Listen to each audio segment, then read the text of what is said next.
Gimana, sudah bisa dilihat? Sudah, Bu. Ya, terima kasih. Ya, untuk materi PJOK sebenarnya ini tidak jauh berbeda dengan yang kemarin TO, hanya mungkin ada beberapa sedikit penambahan dan pengurangan. Jadi nanti kebanyakannya Ibu minta kalian baca-baca lagi aja ya. Dan mungkin karena waktunya juga terbatas, nanti Ibu coba jelaskan beberapa yang mungkin perlu dikuatkan ya.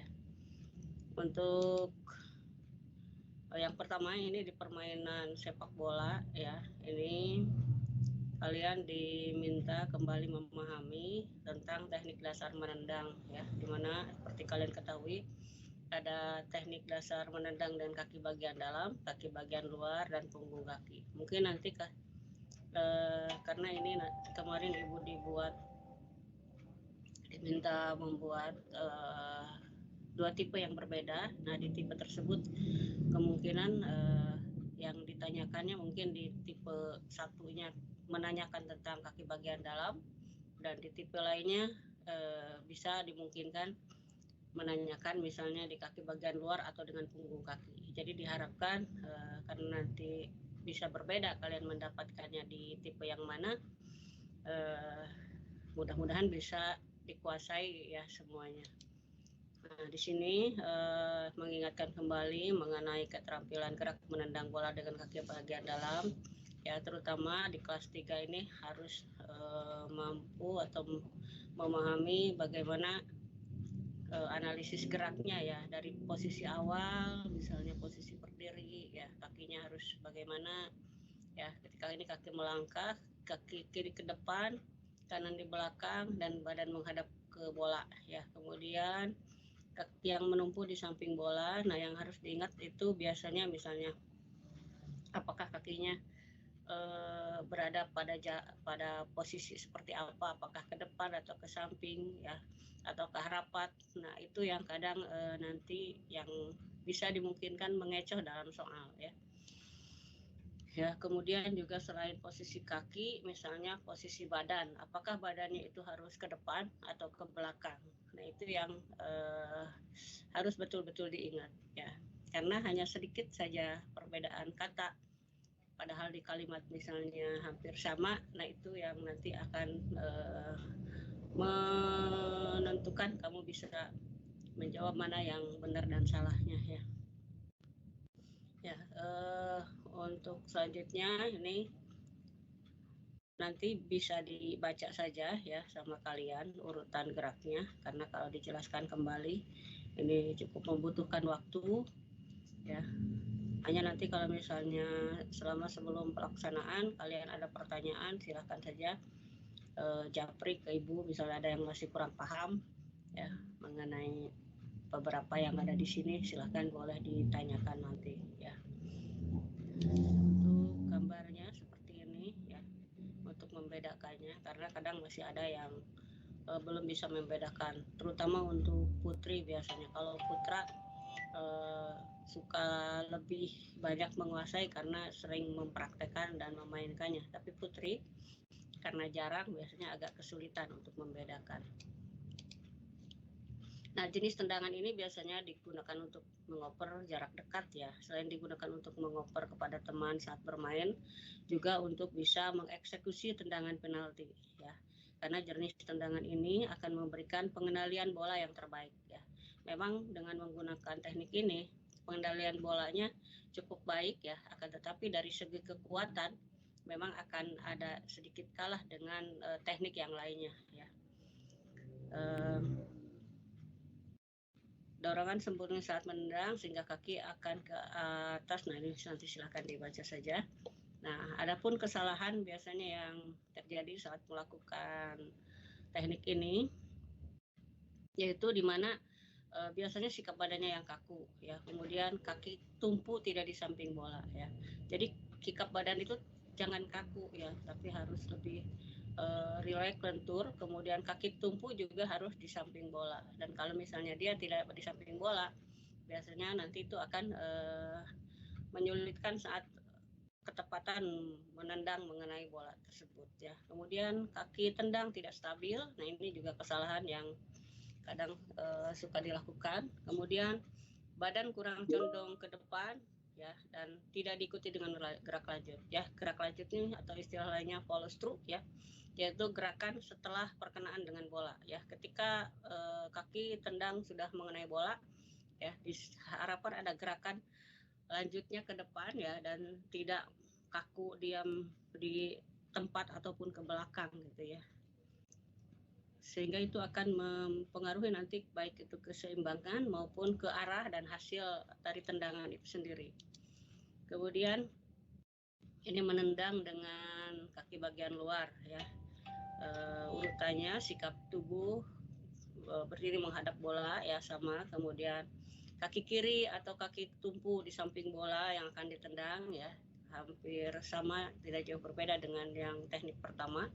Kemudian kedua tangan menjaga keseimbangan tubuh, kaki kanan yang digunakan untuk menendang bola sedikit diputar ke dalam ya. Kemudian ini tentu ketika menggunakan kaki tendang sebagai yang kaki yang mengeksekusinya. Kalau misalnya sebaliknya maka ini kaki kiri yang digunakan. Kemudian mata juga pandangannya fokus ke arah bola ya, sehingga bisa pada saat melakukan tendangan bisa tepat perkenaannya ke bola. Kemudian ayunkan kaki yang akan digunakan untuk menendang bola ke arah depan dengan sentuhan kaki di bagian luar yang mengenai bola ya. Tentu karena ini adalah teknik menendang dengan menggunakan kaki bagian luar. Dan sikap akhir juga sama, ini ada follow through-nya atau gerak lanjutnya ya. Berikutnya ini contoh gambarnya ya, jadi perkenaannya di sini. Kemudian teknik ini biasa digunakan untuk memberi umpan kepada pemain lain secara menyilang ya, sehingga posisinya berlawanan dengan posisi kita. Umpan yang diberikan menggunakan teknik ini dapat menjadi umpan terobosan untuk mengecoh lawan. Ya, merupakan tendangan yang tendangan ini merupakan tendangan menggunakan kaki bagian luar, dan biasanya ini digunakan untuk jarak dekat juga ya. Agak kesulitan kalau kita mau mengoper jarak jauh dengan menggunakan tendangan ini ya. Selanjutnya yang ketiga yaitu dengan teknik menendang bola dengan punggung kaki ya. Urutannya sama, berdiri di belakang bola, letakkan kaki tumpu di samping bola ya dengan jarak sekepalan tangan. Kemudian kaki tendang ke belakang lurus dengan bola dan pandangan ke arah bola. Kemudian kaki tendang diayunkan ke belakang ya. Kemudian gerakan ke depan menyentuh bola sekuat-kuatnya dengan perkenaan pada punggung kaki ya. Dan juga ada follow through-nya atau sikap lanjutnya. Nah, contoh gerakannya seperti ini ya.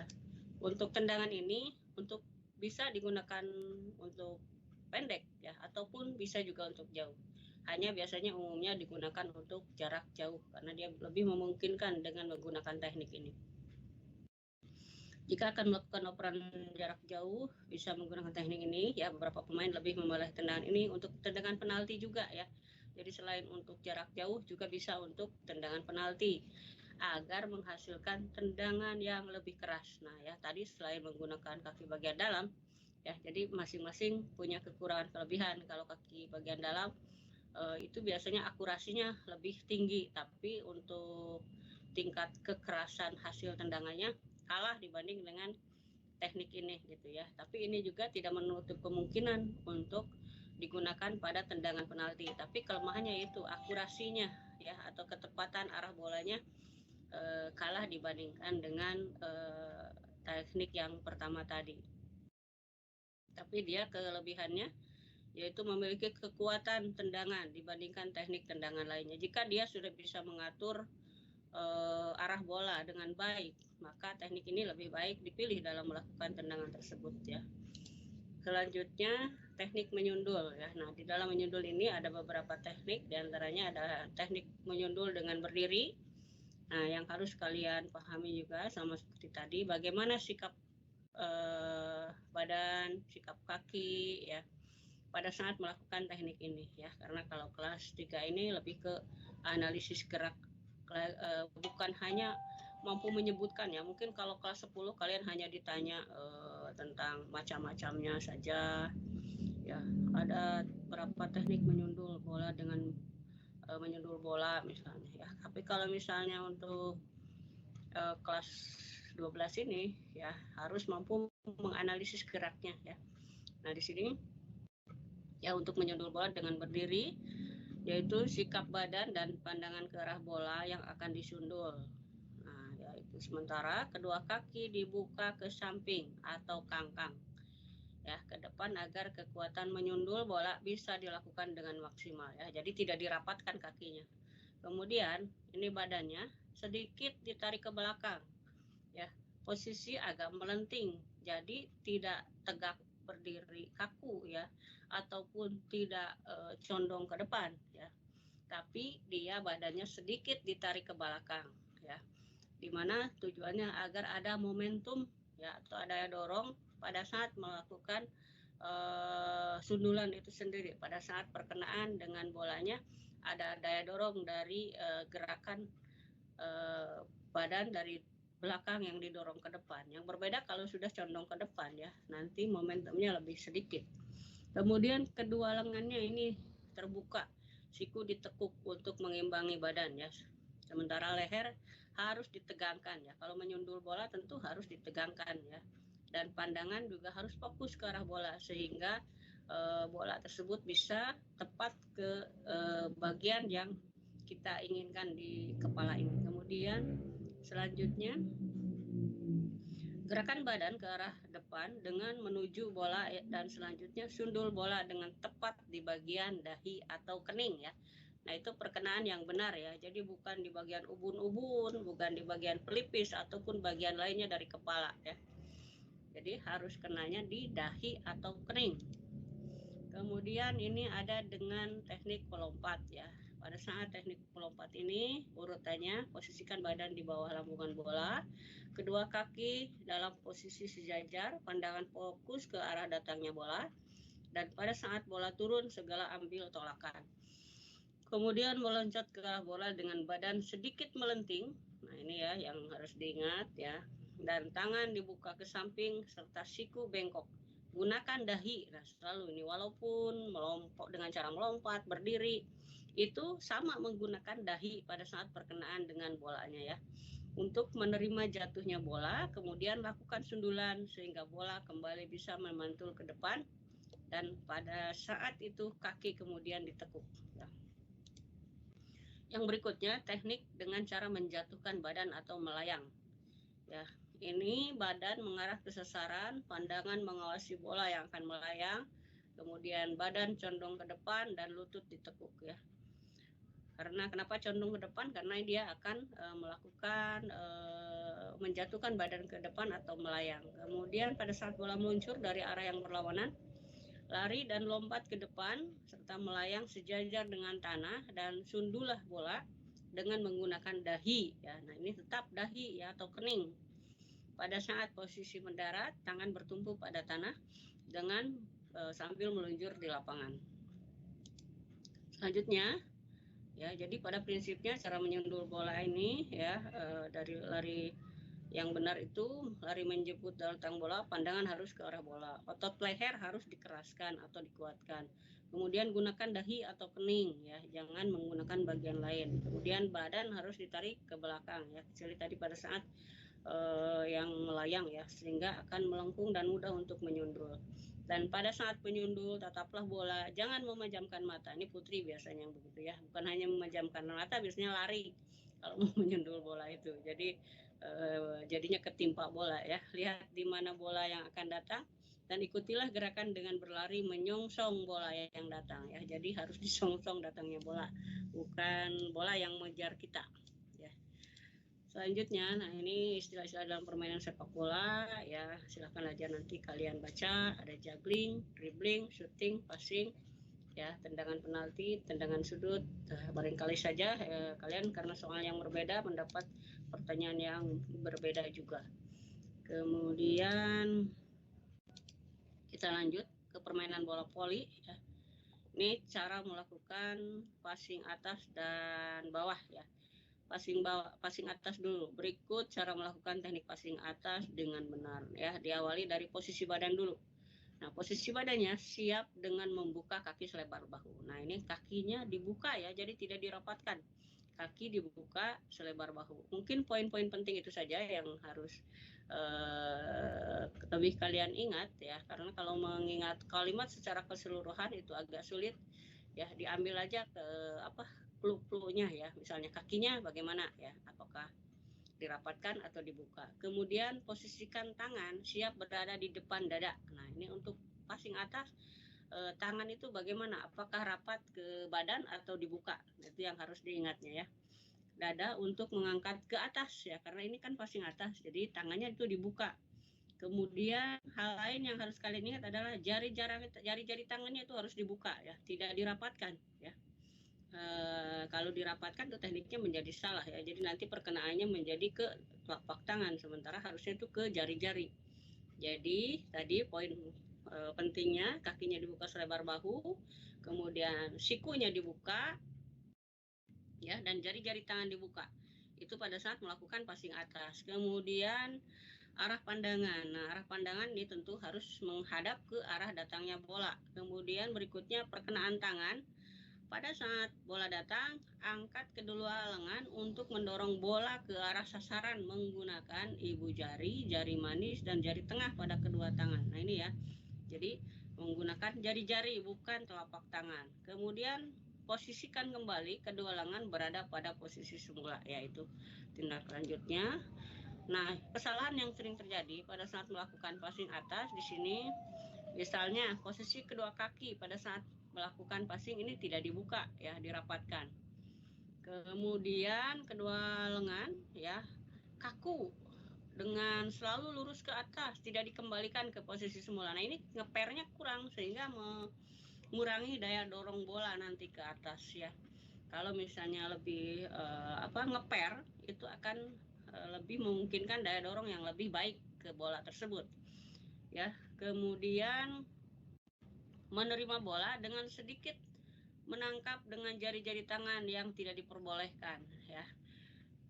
Berikutnya perkenaan pada bola tidak mengenai ibu jari, jari manis ya, itu ke telapak misalnya. Nah, kalau ke telapak ini jelas mengurangi daya pantul juga ya, karena dari jari-jari itu sendiri akan ada daya dorongnya ya, selain dari siku ya, dari pergerakan tangan juga dari gerakan-gerakan jari itu akan memberikan daya dorong ke bola tersebut ya, ke lambungan bola tersebut. Yang berikutnya kesalahan itu tidak adanya gerak selaras dengan bola pada saat kedua lengan menerima bola dan jari-jari tangan. Itu untuk kesalahan di passing atas. Berikutnya passing bawah. Ya, cara melakukannya ini berdiri seimbang. Nah, kedua kaki sama ya. Tadi dibuka selebar bahu, ini juga sama, dibuka selebar bahu. Dan lutut sedikit ditekuk ya. Jadi lututnya jangan diluruskan, tapi ingat lututnya ditekuk. Buat apa? Ya untuk supaya bisa lebih ngeper badannya. Ketika lutut ditekuk, nanti ketika mendorong bola bersamaan dengan itu pula meluruskan lutut. Ya, kalau lututnya udah lurus, ya bagaimana bisa ada gerakan dari bawah mendorong? Ya, mungkin nanti hanya mengandalkan gerakan lengan dan itu akan memperkecil daya dorong ke bola tersebut. Ya, serta badan agak condong ke depan. Ya, untuk mengarahkan nanti bolanya kemana. Kemudian kedua lengan dirapatkan dan lurus ke bawah. Nah, ini berbeda dengan tadi ketika passing atas. Kalau passing atas, lengannya, sikunya itu harus dibuka. Sementara passing bawah ini harus rapat dan lurus ke depan bawah ya. Ayunkan kedua lengan secara bersamaan ya, lurus ke atas bersamaan dengan meluruskan kedua lutut. Nah, jadi sambil tadi kan lututnya ditekuk, sambil lututnya diluruskan, sambil juga diangkat tangannya bersamaan ya. Nah, perkenaan pada kedua tangan, perkenaan bolanya ya tentunya ini ke kedua tangan. Dan sikap akhir adanya gerak lanjut dari lengan yang diikuti anggota tubuh lainnya ya. Jadi tidak kaku setelah perkenaan dengan bola itu, tidak kaku ya, tidak jagreg kalau itu ya Sunda mah ya. Tapi ada gerakan lanjutan mengikuti ke arah bola tersebut diarahkan gitu ya. Nah, kesalahan yang sering terjadi saat melakukan passing bawah ya, ketika menerima bolanya ini terlalu tinggi. Ya, terlalu tinggi. Jadi bola masih tinggi sudah diterima dengan kedua tangan. Nah, ini di dalam passing bawah ini kesalahan ya. Sementara kalau misalnya di passing atas memang harus lagi bola masih di atas. Kalau udah terlalu ke bawah juga salah juga ya. Nah, kemudian lanjutan dengan berada di atas bahu. Tubuh terlalu rendah karena pinggang ditekuk sehingga operan terlalu rendah dan kencang. Seharusnya yang ditekuk adalah lutut. Nah, itu ya, lutut kembali diperhatikan harus ditekuk. Lengan terpisah sesaat. Nah, jadi lengan itu harus sama-sama, harus rapat ya. Kalau misalnya dia terpisah ya, itu akan memungkinkan gagalnya dari passing tersebut ya. Baik itu apakah nanti akan merubah arah ataupun mengurangi kekuatan dari daya dorong ke bola tersebut. Ya. Nah, ini terpisahnya baik pada saat sebelum ataupun pada saat perkenaan ataupun setelah menerima bola tersebut. Kemudian yang berikutnya kesalahan di passing bawah, bola mendarat di lengan daerah siku, ya itu terlalu tinggi, harusnya agak ke bawah ya. Itu biasanya ketika udah mendarat di area ke atas, itu mengurangi daya dorong juga ya, dan nanti pantulannya tidak bisa seperti yang kita inginkan. Kita lanjut, ini dalam permainan bola voli ini ada beberapa posisi yang mungkin harus kalian ketahui, di mana ada server, libero, dan defender. Libero atau defender, ada spiker atau smasher, set upper atau tosser, kemudian cover, ada blocker, ya. Server, ya mungkin kalian juga sudah pada tahu, ini adalah pemain yang melakukan service ya. Kemudian libero ini adalah berfungsi sebagai pemain bertahan. Pada posisi ini, sang pemain harus tahu arah datangnya serangan lawan, ya. Tugas utama dari defender atau libero menjaga agar serangan lawan dapat dikembalikan atau ditahan. Nah, biasanya ini di timnya berbeda ya, kaos timnya. Jika tim diserang, defender berada di belakang blocker. Libero atau defender memiliki spesialisasi dalam penerimaan serve dan bertahan. Pemain ini hanya diperbolehkan menempati posisi di garis belakang. Tidak diperbolehkan melakukan servis dan melakukan serangan atau spike dengan memukul bola di atas batas pita putih net, ya itu libero. Spiker atau smasher, ya ini adalah yang mengeksekusi atau biasanya bertugas untuk mematikan bola, ya yang diberikan oleh tosser, ya, dan tentunya untuk mendapatkan poin. Kemudian set upper ini adalah atau tosser ini adalah pengumpan ya. Setelah bola diterima dari tadi libero dikasih ke set upper atau tosser baru dikasih ke smasher ya. Kemudian ada cover. Nah, cover ini adalah menutup atau mendukung serangan tim maupun blok tim ya. Ketika misalnya timnya melakukan blok ya, ada kemungkinan bloknya tersebut tidak berhasil ya, melenceng ya, gagal, baik itu bloknya dilakukan oleh 1 ataupun 2 dan 3 orang, bisa saja tetap bolanya saking kerasnya misalnya harusnya kan dikembalikan ke lapangan lawan, tapi ketika melenceng ya kembali ke lapangan sendiri atau keluar, maka itu menjadi tugas dari cover ini yang mengcover bola-bola tersebut untuk mengembalikan bola agar kembali ke lapangan lawan. Nah, blocker itu yang melakukan blok ya, ketika smasher lawan atau spiker lawan melakukan pukulan ke arah timnya, maka blocker ini yang bertugas untuk menghadang bola tersebut ya, pukulan bola tersebut agar kembali ke lapangan lawan ya. Bisa dilakukan oleh 1, 2 ataupun 3 ya. Selanjutnya ini dalam permainan bola voli. Kalau tadi ada passing ya, ini ada service ya. Maaf ini agak ngacak, harusnya mungkin tadi diurut ya, tapi karena kemarin dilihat dari sesuaikan juga dengan kebutuhan di soal, jadi munculnya seperti ini ya. Servis atas ini cara melakukannya ya, berdiri tegak, posisi melangkah menghadap jaring, lambungkan bola lurus ke atas. Nah ini ya, karena servis atas maka lambungkan bolanya harus lurus ke atas menggunakan tangan kiri. Tingginya kurang lebih 60 cm di depan atas kepala ya. Jadi tidak di belakang kepala, juga tidak di depan badan, tapi di atas depan kepala, pandangannya dipusatkan pada bola. Kemudian ayunkan lengan kanan, nah ini yang memukulnya kan tangan kanan, ayunkan dari belakang ke atas, kemudian ke depan secara serentak. Dan pukul bola menggunakan telapak tangan. Ini urutan geraknya ya. Kemudian gerakan lanjutan ke depan, bagi tangan yang memukul diikuti dengan melangkahkan kaki. Jadi setelah dipukul itu ada follow through-nya atau gerak lanjutnya. Jadi tidak kaku hanya memukul terus diam, tapi ada gerakan lanjut dan kemudian diikuti dengan langkah kaki ya. Ada kalanya pemain tidak berhasil saat melakukan servis atas karena adanya beberapa kesalahan. Misal, sikap badan kaku. Nah ini jadi badannya tidak boleh kaku. Kemudian kedua kaki sejajar dan tidak terbuka. Kemudian lambungan bola terlalu tinggi. Ya, jadi kalau lambungan bola terlalu tinggi, berarti lebih dari 60 cm kurang lebih, itu juga akan mempengaruhi ke dalam hasil dari teknik pukulan teknik ini ya. Jadi tidak boleh terlalu tinggi. Kemudian tangan yang memukul kurang diayun ke belakang ya. Nah itu kecuali kalau memang dia sudah pemain yang profesional, biasanya dia tidak usah terlalu jauh ke belakang, dengan hanya sedikit perkenaan juga bola bisa melesat jauh ke depan gitu ya. Tapi kalau untuk pemula biasanya ketika dia ayunan ke belakangnya kurang, maka bolanya tidak akan nyampe nyebrang ke lapangan lawan gitu ya. Nah, serta tidak diikuti dengan gerak lanjutan ya. Jadi setelah mukul mungkin dia kaku berhenti ya gerakannya ya. Nah, itu juga akan mempengaruhi dan itu merupakan biasanya kesalahan yang dilakukan pada teknik ini ya. Nah, kesalahan lainnya di sini melempar bola, sangat melempar bola, kemudian bola tidak di belakang bahu sehingga lengan kesulitan ya untuk memukul. Kemudian tidak di depan tubuh lemparannya ya. Kadang terlalu ke belakang. Kalau ke belakang nanti kita mundur lagi melakukan gerakan tambahan. Itu juga memperlambat biasanya. Saat memukul bola tidak memukul di bagian tengah belakang. Nah, ke bolanya perkenaannya juga tidak tepat. Ini akan mempengaruhi ke hasil pukulan. Ya, kalau misalnya untuk teknik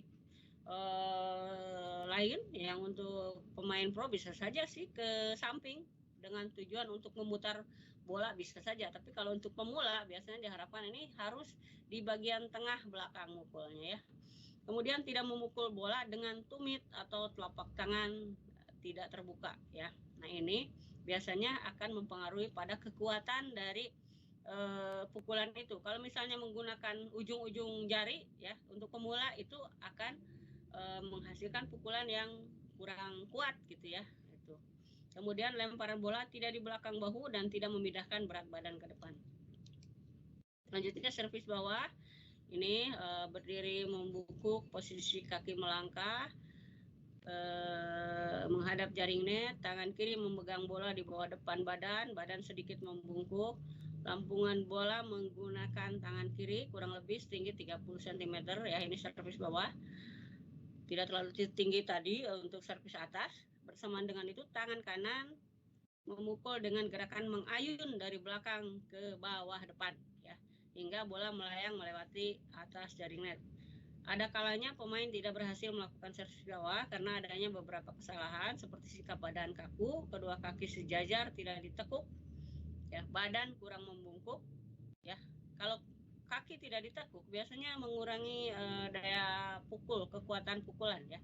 Kalau yang Ibu rasakan sendiri memang itu berpengaruh ketika kita mau melakukan servis bawah dengan menekuk lutut dan melakukan gerakan lengan mengayun dari belakang ke depan sambil meluruskan lutut, itu akan lebih memberikan daya dorong atau daya pukul ke bola dan juga mengarahkan bola lebih baik gitu ya.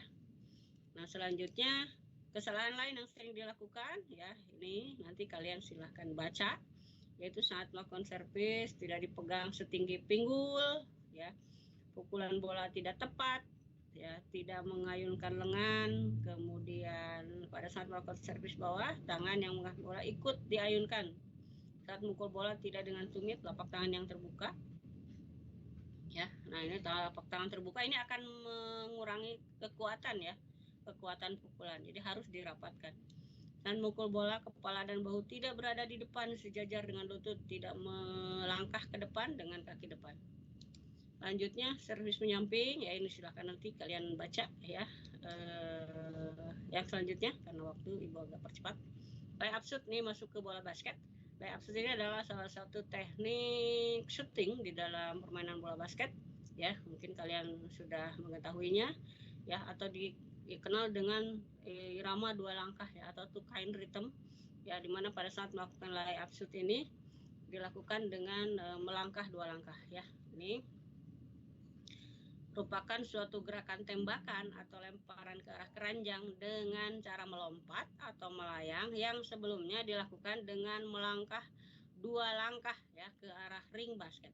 Layup juga merupakan metode menembak yang paling aman terhindar dari blok lawan. Teknik ini dapat dilakukan dengan satu tangan, baik itu tangan kanan ataupun tangan kiri, ya, yang bertujuan mendekatkan bola ke ring basket sehingga lebih mudah untuk mendapatkan atau poin atau angka, ya.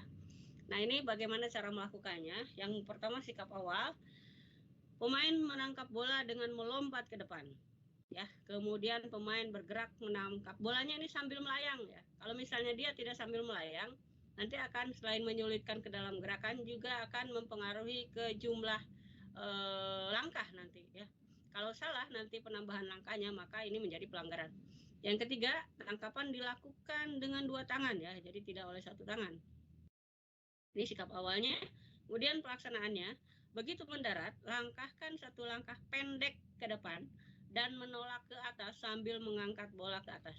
Setelah mencapai lompatan tertinggi, tembakan bola 1 tangan dibantu dengan lecutan dari pergelangan tangan kering. Nah, ini tergantung nanti tangan mana yang digunakan, ya, tergantung dari arah mana memasukkannya, ya, dan juga langkah mana yang pertama dihitung setelah menangkap bola. Kemudian mendarat dengan kedua kaki, mengeper, ya, tidak kaku, ya, tapi mengeper agar tidak cedera. Nah, ini kesalahan yang sering dilakukan pada saat layup, yaitu langkah pertama terlalu tinggi sehingga tolakan ke atas lemas. Nah, yang harus kalian ketahui bahwa di 2 langkah itu, ya, langkah pertama itu bukan tinggi, ya, tapi panjang. Ngerti nggak? Ya, panjang tapi rendah. Nah, itu kuncinya. Jadi langkah pertama itu panjang tapi rendah, ya. Sementara langkah kedua itu pendek tapi tinggi. Nah, itu, ya. Mudah-mudahan kalian bisa mengerti. Yang kedua, menerima bola tidak dalam sikap melayang, ya. Jadi menerima bolanya harus dalam sikap melayang, ya. Alasannya tadi, selain dari memperlama pada ke syutingnya juga bisa berpengaruh ke jumlah langkah nanti yang dilakukan, ya. Yang ketiga, pada saat melepaskan bola dengan kekuatan besar, nah ini kalau misalnya dijedeng gitu, ya, pada saat ke ringnya ini juga berpengaruh, ya. Mungkin tidak pada saat berdiri di udara dan atau lengan tidak diluruskan sehingga memungkinkan timbulnya pantulan bola. Ya, jadi kalau yang seharusnya kan hanya meletakkan seperti halnya di namanya itu sendiri lay up, ya, meletakkan. Jadi tinggal meletakkan bola itu ke ring. Kalau ini misalnya dengan dilakukan ada dorongan sehingga memantul, nanti bukannya masuk malah jadi keluar, ya. Yang keempat, pada saat melayang, kaki tidak lemas, bergantung tapi aktif digerakkan sehingga mengganggu kecepatan dan akurasi. Yang kelima, terlalu banyak melangkah, ini tentu berpengaruh pada teknik itu sendiri yang menjadi pelanggaran, ya. Hanya yang harusnya kan hanya maksimal 2 langkah, kalau udah menjadi 3 langkah maka menjadi traveling, ya. Nah, jadi yang harus diingat di sini oleh kalian yaitu, ya, kuncinya langkah pertama panjang dan rendah. Bayang ya, kalau putra yang sering melakukan basket ini pasti langsung kebayang maksud Ibu, ya. Hanya nih untuk yang belum biasa mungkin harus agak dicerna lebih banyak, ya. Nanti ini akan berpengaruh kalian mampu menjawab soal atau tidak, ya. Langkah pertama itu harus panjang dan rendah. Langkah kedua harus pendek dan tinggi. Nah, itu, ya. Yang berikutnya, pola pertahanan dalam permainan bola basket. Di sini ada pertahanan daerah atau zone defense, ya. Pola pertahanan yang pertama ini setiap pemain memiliki daerah penjagaan masing-masing. Jadi walaupun tidak dikasih batas, tapi mereka sudah apalagi kalau sudah bermain sering akan menyadari mana daerah dia, gitu, ya. Apabila salah satu tim memiliki satu pemain bertumbuh tinggi dan besar namun pergerakannya lambat, maka dapat ditempatkan sebagai pemain penjaga di sini. Nah, kemudian 1 lawan 1, man to man, ya. Jadi kalau di sini man to man ini menempatkan satu pemain untuk menjaga satu pemain lawan, ya. Kalau tadi pertahanan daerah, setiap pemain diberikan area tertentu. Siapa yang masuk ke area tersebut, maka tugas pemain itu untuk menjaganya. Dan ketika pemain tersebut keluar dari area dia, maka itu bukan tugas dia lagi. Nah, itu yang dinamakan dengan pertahanan daerah atau zone defense. Ya, sementara 1-lawan-1 itu satu pemain menjaga satu lawan, ya. Kemanapun si lawan tersebut bergerak dia ikuti, ya. Jadi bukan daerah lagi. Biasanya ini sebelum bertanding sama pelatihnya suka ditunjuk, kamu jaga nomor sekian, kamu jaga si A, kamu jaga si B gitu ya. Jadi kemanapun bergerak diikuti. Nah, itu pertahanan 1-lawan-1 atau man to man. Nah, berikutnya teknik passing dalam basket. Yang di sini harus kalian pahami adalah karakteristik dari jenis operan ini, ya. Selain bagaimana cara melakukannya, juga karakteristik dari permainan dari teknik ini, ya. Misalnya tentu kalau misalnya cara melakukannya kalian juga harus pahami, ya. Kalau chest pass kan seperti kalian ketahui dengan operan setinggi dada, ya, dan bagaimana biasanya dari sifat operan ini, ya, dan bisa dipakai untuk apa aja, ya. Kemudian bounce pass itu dengan memantulkan terlebih dahulu, kemudian ya ada lagi selain itu juga kan ada ini masuk apa? Oh, ini cara melakukannya ya, nanti silakan dibaca saja. Kemudian overhead pass ya, jadi lemparan di atas kepala ya. Kemudian ada lagi baseball pass, kemudian behind the back pass ya. Nah, dan ada juga javelin pass ya, seperti itu. Nah, itu yang harus kalian ketahui dalam mengoper. Selanjutnya pemberian skor di dalam permainan bola basket ini juga mudah-mudahan kalian sudah paham. Tembakan 1 poin itu gimana ya. Tembakan 2 poin gimana, tembakan 3 poin itu kalau dilakukan tembakan bagaimana ya. Ibu insya Allah yakin ini tidak usah dijelaskan, kalian sudah memahaminya. Kemudian teknik dribble dalam basket ya, teknik dribble ini juga silahkan dibaca, penjelasannya sudah ada, gambarnya sudah ada, dan juga kemarin sudah dijelaskan pada saat sebelum TO. Mudah-mudahan ini bisa dipahami juga dengan baik ya. Jadi tidak akan Ibu jelaskan secara rinci ya, sudah jelas sekali. Behind the back dribble ini penjelasannya ada, cara melakukannya ada. Kemudian reverse dribble penjelasan ada, gambar ada ya.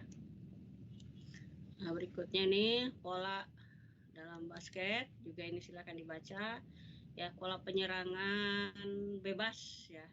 Ini dilakukan murni atas penguasaan taktik, kesempurnaan fisik dan teknik dari setiap pemain dalam tim. Pola penyerangan basket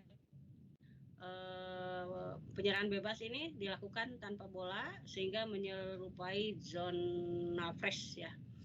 Nah, meskipun bersifat bebas tapi para pemain harus tetap berkoordinasi ya.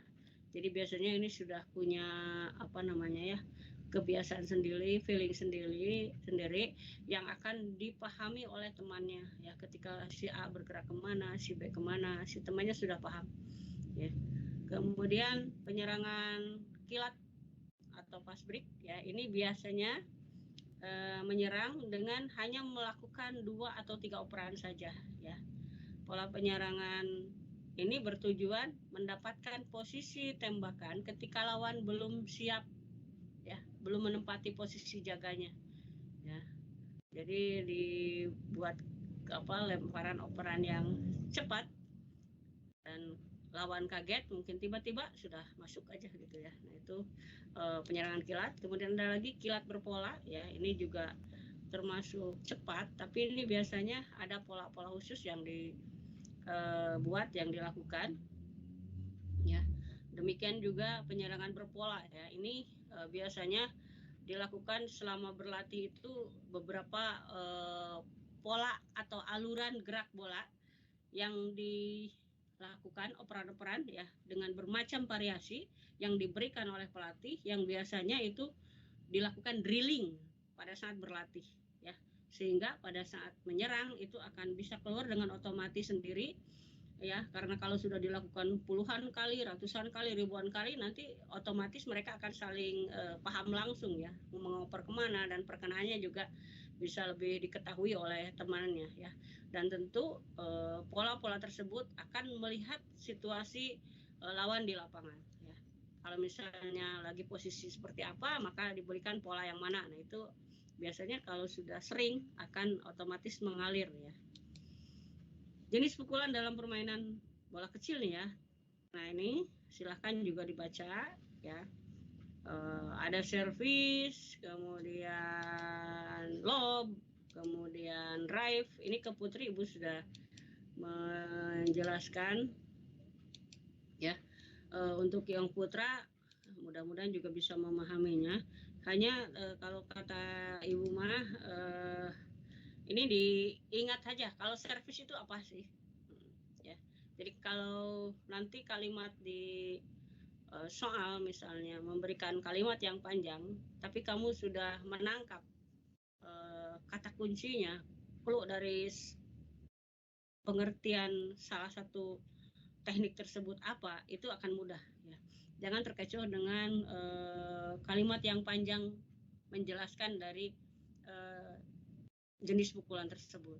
Tapi kamu tandai ataupun ciri apa sih istilahnya ya, bahwa oh ini servis itu pukulan pertama ya, atau awalan untuk menyajikan bola pertama misalnya. Nah itu nanti kesananya kalimatnya menyesuaikan ya, lihat bisa membedakannya. Kemudian lob, apa sih lob?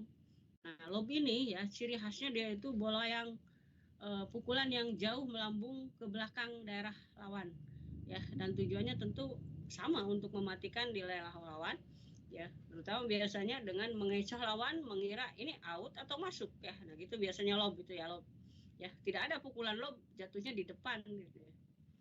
Lob itu jauh di belakang ya. Kalau misalnya di depan itu bukan lob namanya ya. Jadi kalau lob itu pasti adalah pukulan yang melambung jauh ke belakang lawan. Nah berikutnya drive ini mendatar ya. Nanti jadi sifat pukulannya itu dia arah penerbangannya datar.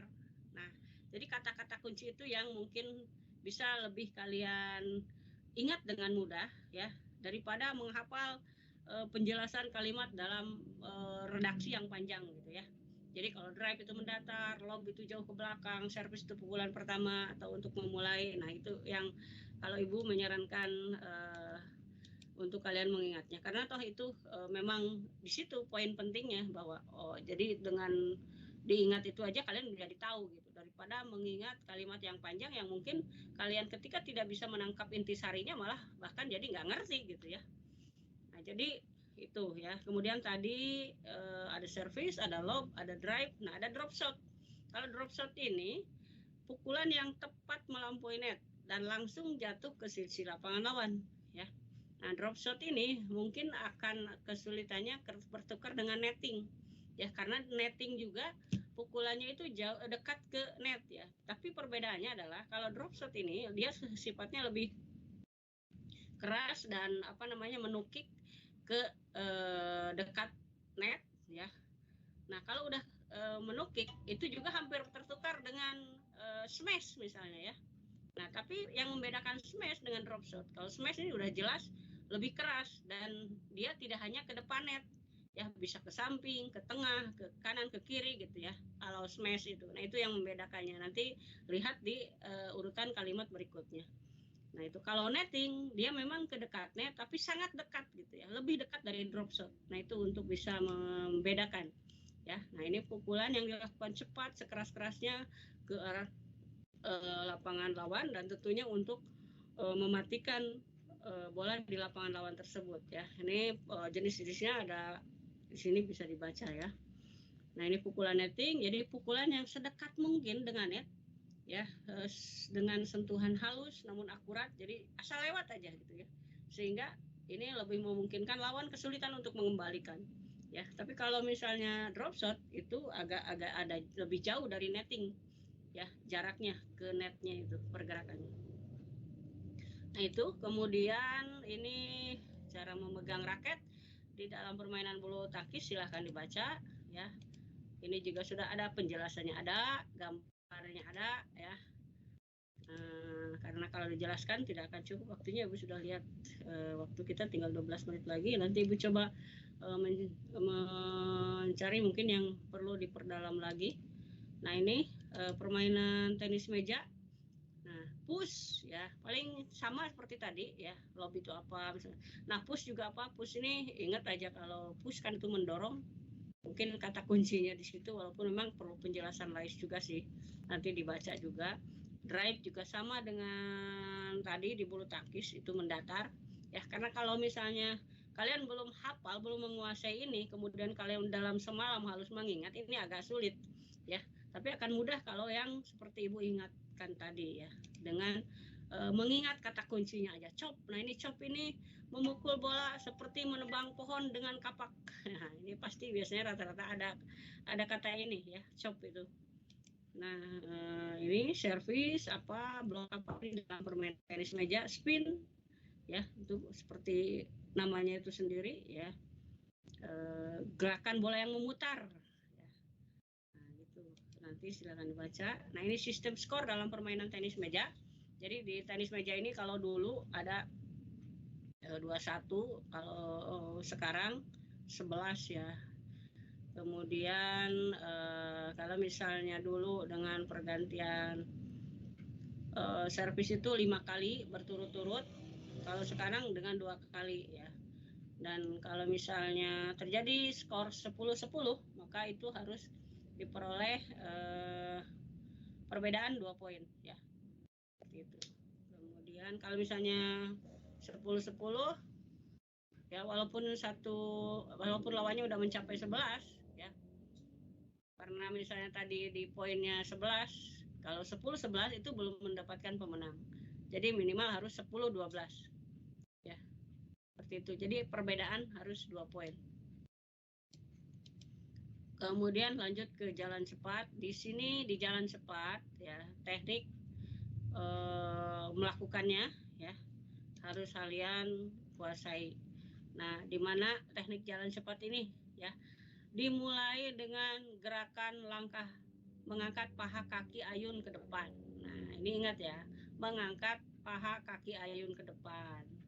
Lutut terlipat, tungkai badan bergantung ke depan, ayunan paha ke depan, tungkai ikut ke depan, lutut menjadi lurus, kemudian menapak ke tumit. Nah ya, ini dicoba dicermati ya, beberapa kata kunci seperti yang Ibu sebutkan tadi, bagaimana langkah kakinya, kemudian misalnya dia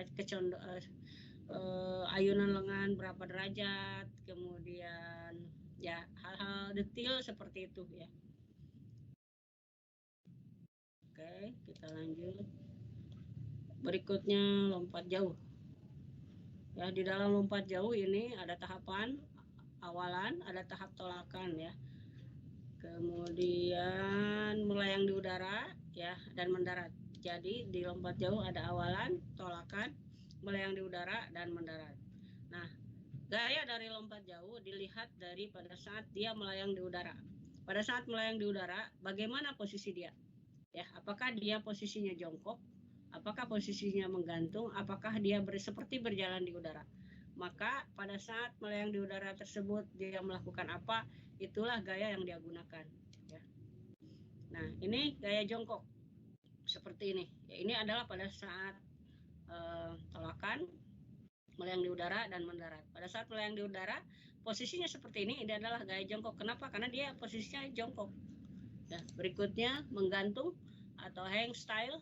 Kenapa? Karena dia pada saat melayang di udara dia seperti menggantung posisi badannya.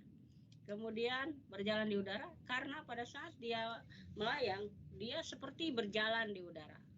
Ya, nah itu ya. Selanjutnya ini komponen kebugaran jasmani yang harus kalian ketahui ya. Ini materi kelas 10, unsur-unsurnya apa saja, kemudian bentuk latihan dari setiap unsur itu apa saja ya, bentuk-bentuk latihannya, misalnya untuk kekuatan itu apa ya, kemudian untuk daya tahan apa ya, di sini dijelaskan ya, pengertian, kemudian bentuk latihan dibaca saja ya, kemudian daya otot ya, muscular power. Power ini berbeda dengan kekuatan ya. Kalau selama ini mungkin sebagian mengira power itu sama dengan kekuatan, ini berbeda ya. Seperti kalian ketahui bahwa power ini selain kuat dia juga harus cepat. Jadi dia memiliki 2 unsur, yaitu unsur kekuatan dan kecepatan. Ya, jadi bentuk latihannya juga berbeda. Ya, kalau misalnya di kekuatan dia hanya melakukan squat misalnya untuk kaki, tapi kalau misalnya di power selain squat dia juga harus melompat. Nah itu ya, itu bentuk latihan untuk power.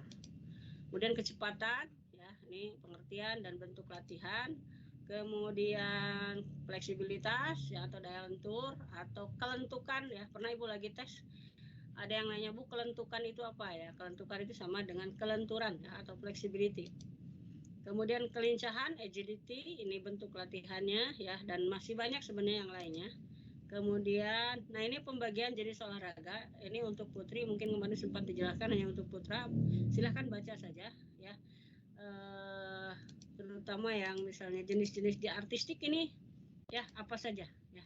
Senam artistik ya, ini diingat saja. Kemudian ya misalnya ini untuk putra putri apa, untuk putri apa ya, diingat aja. Lantai untuk putra putri, meja untuk putra putri, kuda pelana untuk putra, palang sejajar putra ya. Ini sebenarnya pengetahuan umum ya. Kemudian ada istilah kontraksi isotonik dan isometrik ya. Nah ini yang harus kalian pahami adalah mengerti apa sih isotonik, apa sih isometrik ya, sehingga nanti bisa menjawab pertanyaan itu ya.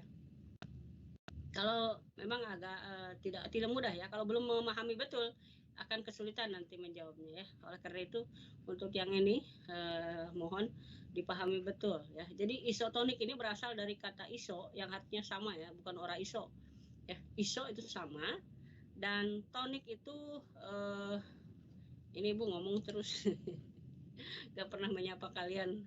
Mudah-mudahan masih didengarkan ya, maaf karena buru-buru dan materinya banyak. Ya mudah-mudahan kalian masih ada yang bisa bersuara ya, untuk merespon apakah Ibu ada yang mendengarkan. Ya, Oke, makasih Cinta. Ya, berikutnya ya, isotonik itu itu sama, tonik ini tegangan atau tension ya. Jadi artinya adalah pada saat melakukan kontraksi isotonik, tegangannya sama ya, beban yang dibutuhkan untuk mengangkat beban itu sama. Contohnya apa untuk isotonik? Mengangkat beban, misal bebannya 2 kilo, kita mengangkat dumbbell 2 kilo ya. Pada saat mengangkat dumbbell 2 kilo itu, si beban itu kan tidak bertambah, tidak berkurang, baik pada saat dia diangkat maupun pada saat diturunkan, baik pada saat ototnya fleksi maupun dia ekstensi. Nah itu yang dimaksud dengan kontraksi isotonik ya. Lalu apa yang berubah di situ? Yang berubah pada kontraksi isotonik adalah ukuran ototnya. Jadi pada saat fleksi, ukuran ototnya memendek. Pada saat ekstensi, ukuran ototnya memanjang. Nah itu. Lalu apa isometrik? Kalau isometrik itu isonya sama, metriknya itu ukuran apa? Ukuran ototnya.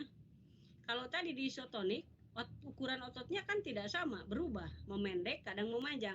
Tapi kalau di isometrik justru sama ukuran ototnya. Lalu yang berubah apa? Tegangannya atau tensionnya. Ya, contoh latihannya apa? Seperti mendorong tembok ya, yang tidak bergerak. Nah, itu kontraksi isometrik. Itu bentuk latihan kekuatan juga. Ya, jadi kalau isotonik contoh mengangkat beban, push up ya, bebannya bisa beban alat, bisa beban tubuh. Ya bisa push up, sit up, itu termasuk ke dalam isotonik ya, karena ada gerakan memendekkan dan memanjangkan otot di situ. Kalau isometrik justru ototnya itu tidak berubah ukuran panjangnya, tetap sama aja ya, karena kan dia hanya mendorong ya, ototnya tidak memendek maupun tidak memanjang. Lalu kenapa berubah tensionnya atau tegangannya? Karena ada saatnya kita mendorong lebih kuat ke tembok itu, maka itu tegangannya berubah menjadi lebih besar. Ketika kita misalnya udah lelah, maka berkurang. Nah itu ya, itu membedakannya. Nanti silahkan kalau misalnya mungkin kan dibaca-baca lagi tentang ini, kekurangan kelebihan ataupun apa ciri dari kontraksi ini ya. Nah ini silahkan dibaca. Tuh. Ini waktunya sudah mau habis dan Ibu masih ada yang harus dijelaskan lagi. Senam lantai ini silahkan juga dibaca ya, urutan yang sering biasanya roll depan, roll belakang ya. Kemudian juga nama-nama ini ya. Kalau misalnya ada apa? Gerakan lanjutan dari handstand itu adalah handspring atau handskip. Gerakan lanjutan dari headstand itu adalah head spring atau head kick. Lalu kalau ke belakang sebaliknya itu back hand spring atau back hand kick. Kalau misalnya kalian menemukan kata-kata itu nanti di soal ya, ke sana arahnya. Kemudian di senam lantai, di senam irama, nah ini ya, kalian kelas 10 atau 10 kalau nggak salah, ini pernah ya ada gerakan bawah atau lower body, ada gerakan atas upper body, gerakan kaki, ada gerakan tangan ya. Ini butterfly ini merupakan salah satu contoh gerakan atas atau upper body ya. Kemudian ini six fleksi upper body, two touch ini lower body, pumping ini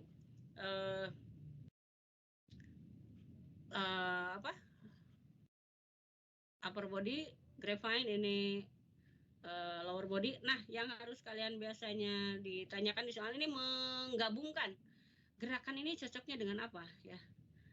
Ya, gerakan ini cocoknya dengan apa? Untuk gerakan atas A misalnya cocok nggak dengan gerakan bawah A, gerakan bawah B misalnya. Nah, itu ya.